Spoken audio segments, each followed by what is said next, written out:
안녕하십니까, 임철아입니다. 북미회담에 관련해서 영상을 두 개를 찍었었습니다. 그런데 거기에 대해서 이제 얘기를 하다 보니까 특히 이제 후반부에 갈수록 전체적으로 보면 어떤 개인적인 견해라고 생각하시면 됩니다. 이게 마치 뭐 엄청난 근거를 가지고 하는 그것도 아니고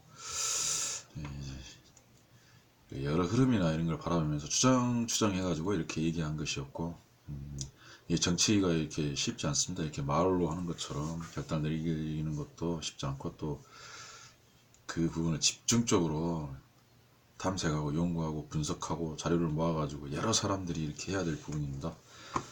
그래서 가볍게 어떤 의견으로 자유롭게 얘기해 본 거였습니다. 네, 그렇지만 그 중에서도 이제 일부 그 정치 체제에 대한 이야기라든가, 그 다음에 또 한편으로 들어보면은 마치 일본을 찬양한다거나 중국을 미워한다거나 또 뭐 북한을 찬양한다거나 뭐 이런 식으로 들릴 수도 있지만 그런 건 아닙니다. 그냥 비춰지는 모습들에 대해서 얘기한 것입니다. 중국 같은 경우도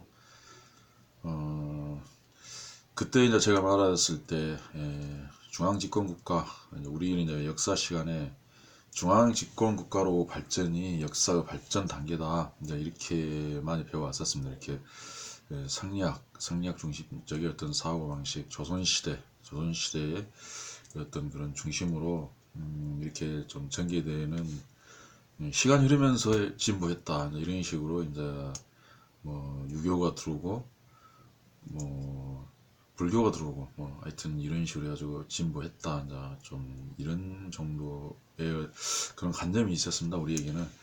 이제 저는 그 반대로 이제 얘기를 했었죠. 이게 중앙집권국가, 농업국가의 특성이 신분 차별이 심하고, 그 다음에 또 신분이 한번 고차가 되면은 이동이 자유롭지 않습니다. 이제 그 이전에는 좀 더 자유로운 편인데, 고려시대만 해도 좀 많이 자유롭기도 합니다.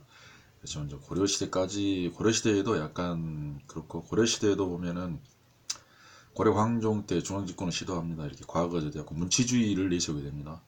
그러면서 이 우리의 국방력이 상당히 약해집니다. 이제 고려 조선에 이르러서 많이 약해집니다.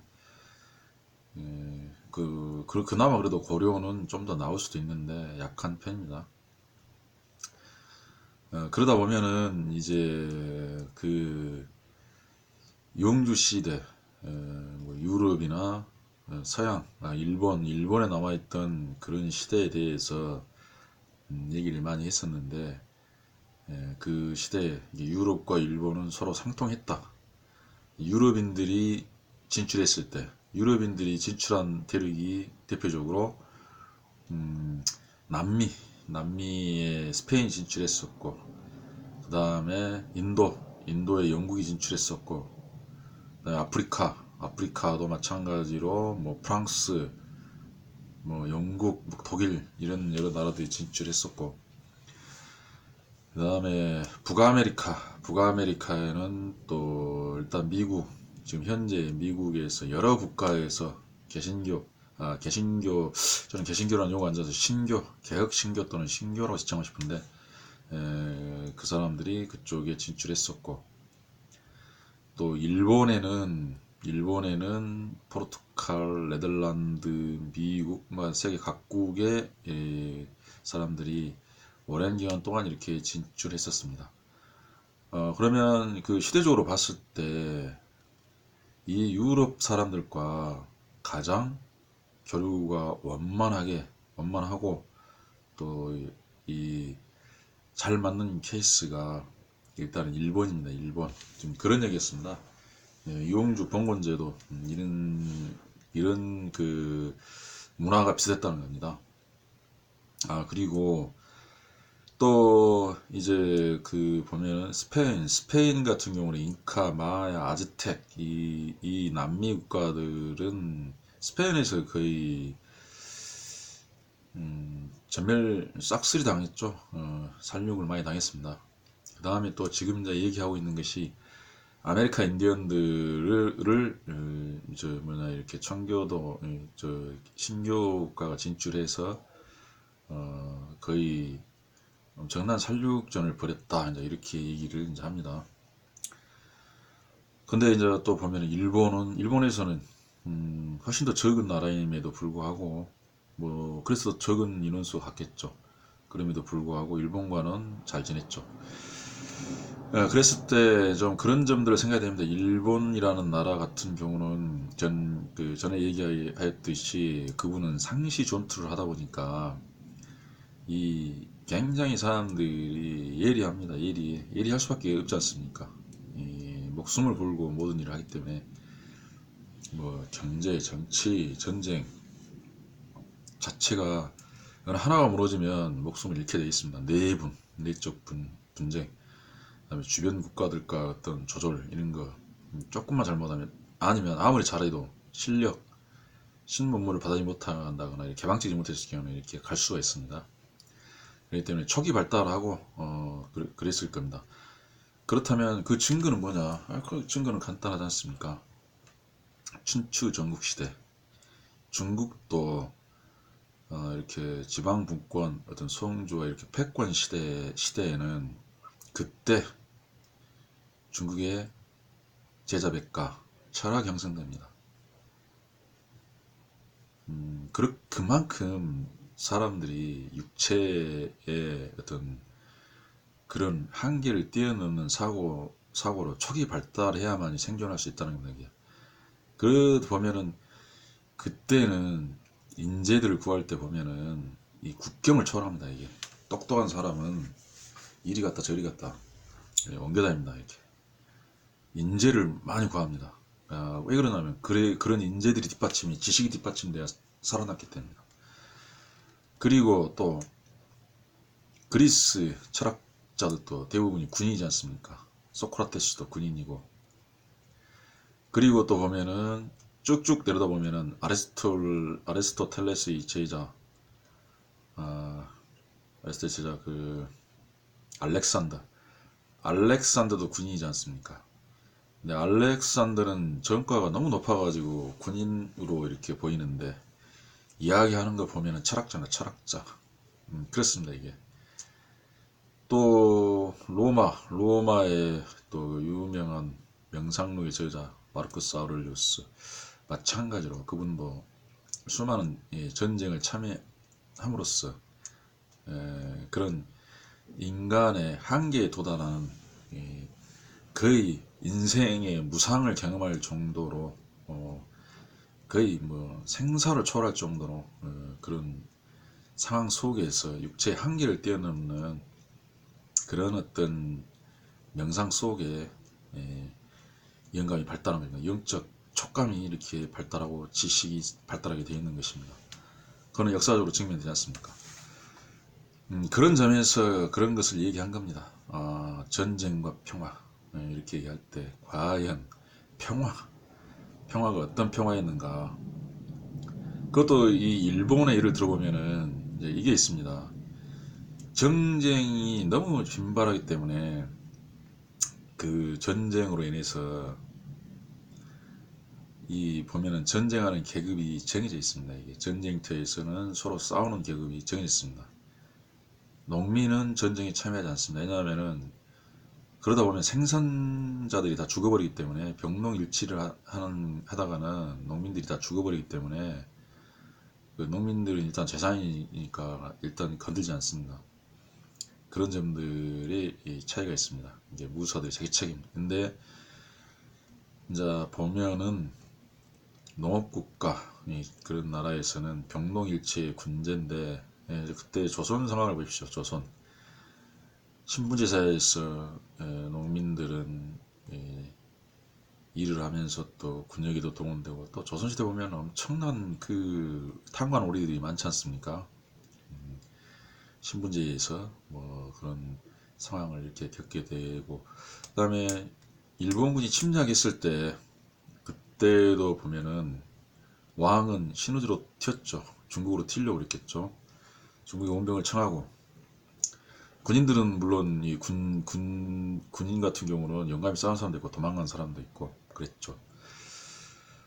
그랬는데 농민들이 일어난 거죠. 일본하고 다르게. 이제 그런 점들, 이런 많은 차이점이 있습니다. 어, 그리고 또 이제 아메리카 인디언들을 살려겠다라고 이렇게 얘기를 하는데, 그게 그렇게 단순하게 생각할 건 아닙니다. 반드시 신교가 이렇게 사람을 막 마구 죽인다, 그렇진 않죠. 왜냐하면은 그 인도라든가 일본이라든가 아프리카 갔을 때 다 죽이진 않죠. 어떤 면에서 아프리카, 아메리카 대륙에 북아메리카에 진출했을 때 그들과 이렇게 혼자서 살아야 되는데, 그때 보면은 건너간 사람들이 나라도 다르고, 또 그 전에 뭐 영국과 프랑스는 적대국이었고, 뭐 독일도 있고, 각 종파, 영국의 성공회부터 청교도에 엄청난 종파들이 이렇게 가 있었고, 그 다음에 그들은 신대륙에서 또 이주민들이 계속 오고, 과제들이 굉장히 많았을 겁니다. 이렇게 해결할 과제들이 굉장히 많았고, 그 다음에 그때 아메리카 원주민들과의 어떤 그 교류, 처음에는 교류를 좀 했었다 그러지 않습니까? 잘 대해주고, 그러다가 이제 서로 이제 문화적인 격차라든가 이렇게 소통이 안 됐겠죠. 또 아니면 아메리카 인디언들이 너무 용감했을 수도 있습니다. 쉽게 말해서 어느 정도 전쟁을 하고 이렇게 상생하는 이렇게 방법을 찾을 수도 있는데, 그게 안 됐다는 것이죠. 아니면 일본 같은 경우는 좀 서양인들이 처음에 왔을 때 상당히 좀 문명이 높다고 생각했던 것 같습니다. 그런 점도 있고, 또 일본인들이 또 보면은 개방적이었고, 근데 아메리카 인디언들 같은 경우는 아마도 제 생각에는 그들의 신앙이나 뭐 이런 걸 이렇게 봤을 때 그들은 너무 용감하고, 마지막 전사까지 끝까지 싸우다가 그렇게 되지 않았나, 저는 그렇게 추측을 합니다. 그런 점에서 봤을 때 그 지방 분권, 이게 우리나라 같은 경우도 또 지방 분권 나라, 그런 나라들의 특징이 뭐냐면은 항상 그 모아놓으면은 이게 막강한 군대가 됩니다. 그런 것을 보면은 중화민족의 만리장성 이남의 국가들 같은 경우는 지금 뭐 진나라, 한나라, 뭐 명나라, 송나라, 이게 지금 한족 나라는, 이 정도 농업 국가의 나라는 이 정도밖에 되지 않지 않습니까? 대부분이 북방 유목민족들이었는데, 유목민들이 그야말로 북방 민족들이 일본처럼 그런 분권 국가입니다. 이게 그 영주처럼 족장, 각 족장별로 이렇게 성립하는 그런 나라들입니다.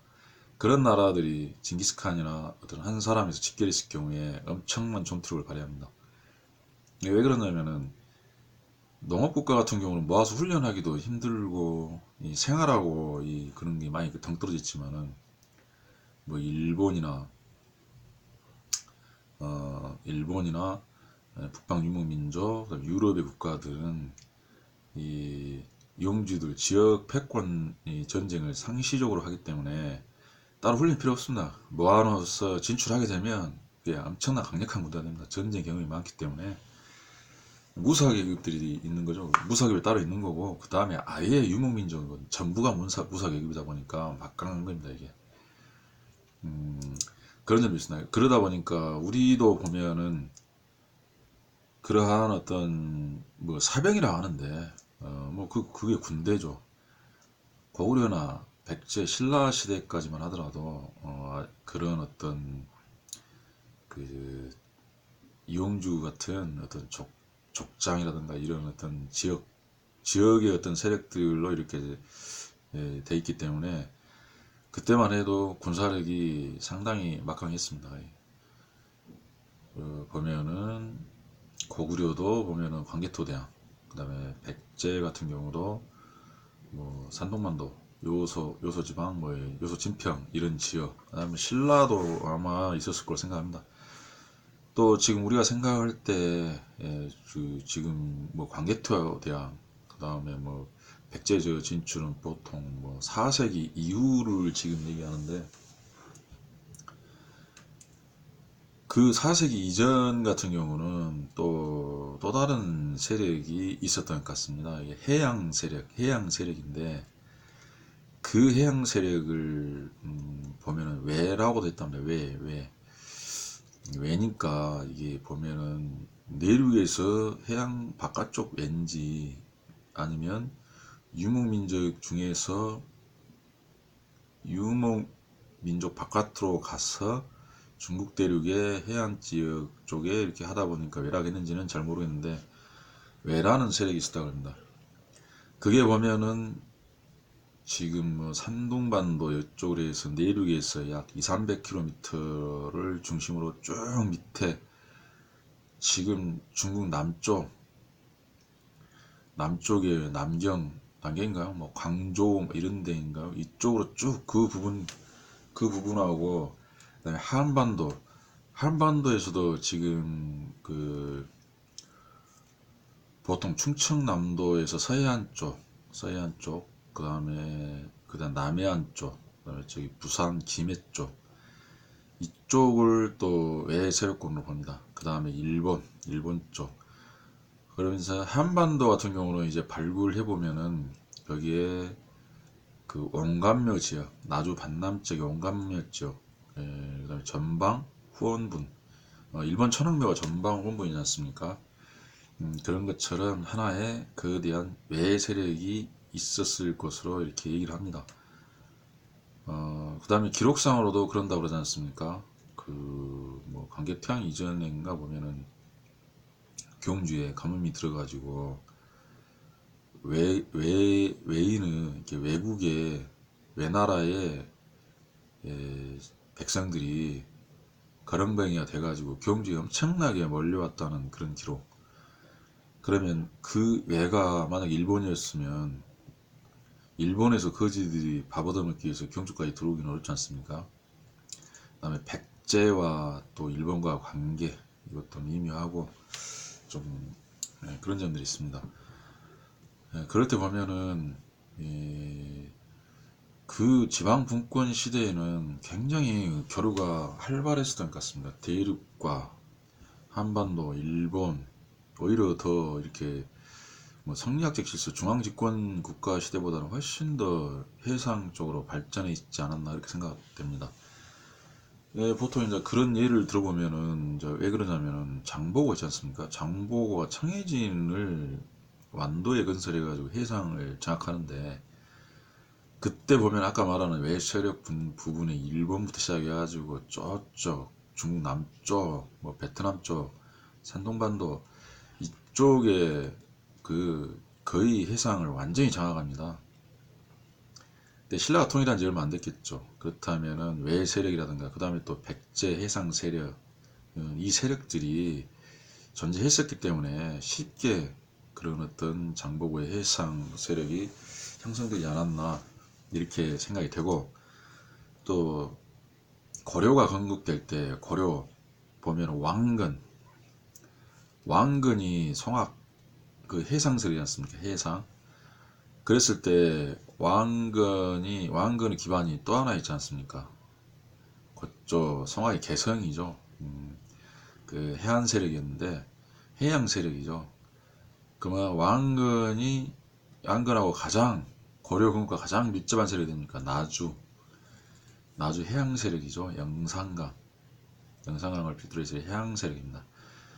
그러니까 그런 어떤 그 전통적으로 그 해양 세력의 기반들이 있다가 그다음에 이제 뭐 통일신라가 되고 그러면서 또 고려가 되고 막 조선이 되면서 이제 그런 해양 네트워크가 대륙의 이런 연결맥이 사라져버린 것 같습니다. 그래서 이제 전에 내가 얘기할 때도 주변국과 어떻게 보면 유럽은 그렇게 치열한 1차 대전을 치하고도 전쟁을 하면서 서로 많은 인명피해가 있었음에도 불구하고 전쟁 끝나면 바로 화합을 해가지고 이유도 만들고 이렇게 하고 있는데 우리 동북아는 좀 그런 점에서 약간 개선해야 될 점이 있다 이렇게 하니까 또 어떤 후배는 거기는 왕조가 같다 이렇게 얘기를 했었는데 우리도 왕조가 같았습니다. 여기 보면 그렇지 않습니까? 일본이나 외세력이나 중국 쪽, 대륙 쪽 북방 같았죠. 언제 달라졌습니까? 결국에는 중앙집권국가, 농업국가, 고려를 필두로 조선 성리학적 질서가 형성되면서 이 대륙과 해양의 어떤 관계가 완전히 단절돼 버리고, 그러다 보니까 조선 똥꼬지 아까 말한 징징거리고 찔찔 하는 그런 생활이 너무 오래 지속돼 버린 겁니다. 이게. 그 전에 삼국시대라든가 아니면 외시대, 해양세력 시대일 때는 전혀 그런 식으로 생존할 수는 없습니다. 이게. 그때는 상무정신이 강하고 기상이 높고 천손의 우선이다 뭐 이러면서 굉장히 기백이 있기 때문에 징징거리거나 찌질거리지 않았겠죠. 깨끗하게 전사를 하든지 그런 식으로 자결을 하든지 승복을 하든지 동맹을 맺든지 결집을 해가지고 또 그럴 가능성이 높습니다. 특히 그런 나라들 같은 경우는 어떤 점이 있냐면은 이 족장이라든가 아니면 그 왕 뭐 이런 사람들 같은 경우도 거기는 실력주의라지 않습니까? 고구려만 해도 그러지 않습니까? 그 뭐 이렇게 귀족 회의에서 왕을 추대하지 못하면 그 각 귀족들이 가서 군사를 모아서 한판 붙어가지고 이기는 사람이 왕이 되고, 이런 것들이 보면은 그 지금 아까 말하는 어떤 유목 회양, 그 다음에 어떤 그 일본처럼 성주나 뭐 유럽의 어떤 그런 지방 분권 세력들은 어떤 그런 성향이 있습니다. 그러다 보니까 이게 정말 그 자기가 조금만 마음에 안 들면은 바로 옮겨버립니다. 이게 동맹을 옮겨버리고 아니면 그 왕으로 이렇게 뭐 모시다가도 옮겨버리죠. 애가 좀 무능하고 마음에 안 들면. 그렇기 때문에 이 관리가 굉장히 중요하고, 그다음에 일본도 보면 그런 게 있지 않습니까? 도쿠카 이에야스와 그다음에 그 히데요시의 그 세력이, 히데요시 후손 아들의 세력 요시다, 이 세력이 막 붙었을 때도 거기서도 그러지 않습니까? 예, 그 전쟁하는 과정에서도 아직 어느 편에 붙을지 결정 못하고 있는 그런 영주들이 있습니다. 그렇다고 해서 그것을 아무도 책임 묻지 않습니다. 나중에 자기가 판단해서 할 수 있는 겁니다. 마찬가지로 후백제, 후백제와 왕건이 그 안성이 아니고 하회탈, 거기서 붙을 때도 거기서도 마찬가지 않습니까? 그 일부 그 호족 세력들이 관망을 하지 않습니까? 어디에 붙을 것인가를 그렇게 관망하고 있습니다. 그렇듯이 그 당시에는 굉장히 그런 것들이 자유가 있었고 하다 보니까 이게 상속을 받더라도 무능하면 바로 배신 때립니다. 이게 떠나버리고, 그러다 보니까 그게 어떻게 보면 굉장히 합리적일 수가 있습니다. 그리고 아무리 큰 권력을 가지더라도 전쟁에 피하면 처참하게 죽임을 당하기 때문에 거기서 뭐 자기가 정말 이렇게 영원한 신분제 속에서 이렇게 안위를 누리면서 교만해질 수 없죠. 생각을 하게 되고 인생 무상을 느끼게 되고 여러 가지 굉장히 촉이 발달할 수밖에 없습니다. 이런 점들이 좀 있다는 점입니다. 지금 저 방송 때문에 오늘은 여기까지만 하겠습니다.